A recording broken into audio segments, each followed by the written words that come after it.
Iran diduga sedang meningkatkan produksi rudal di tengah gejolak perang Israel dan Hamas. Peningkatan produksi senjata tersebut berhasil dideteksi oleh satelit.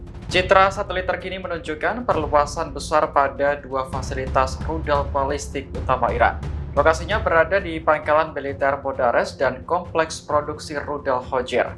Perusahaan satelit komersial Planet Labs telah mengambil gambar dari dua fasilitas tersebut masing-masing pada Maret dan April 2024. Hasilnya ditemukan lebih dari 30 bangunan baru di kedua lokasi tersebut.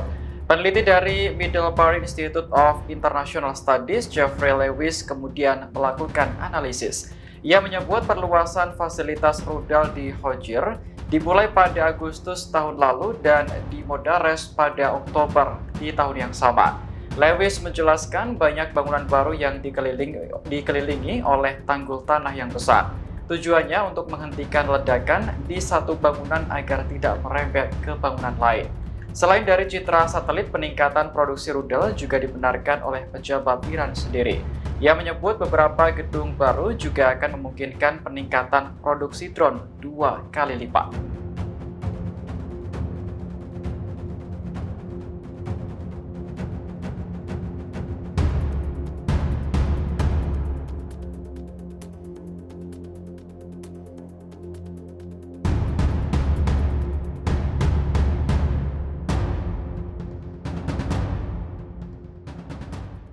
Download Tribun X sekarang, menghadirkan lokal menjadi Indonesia.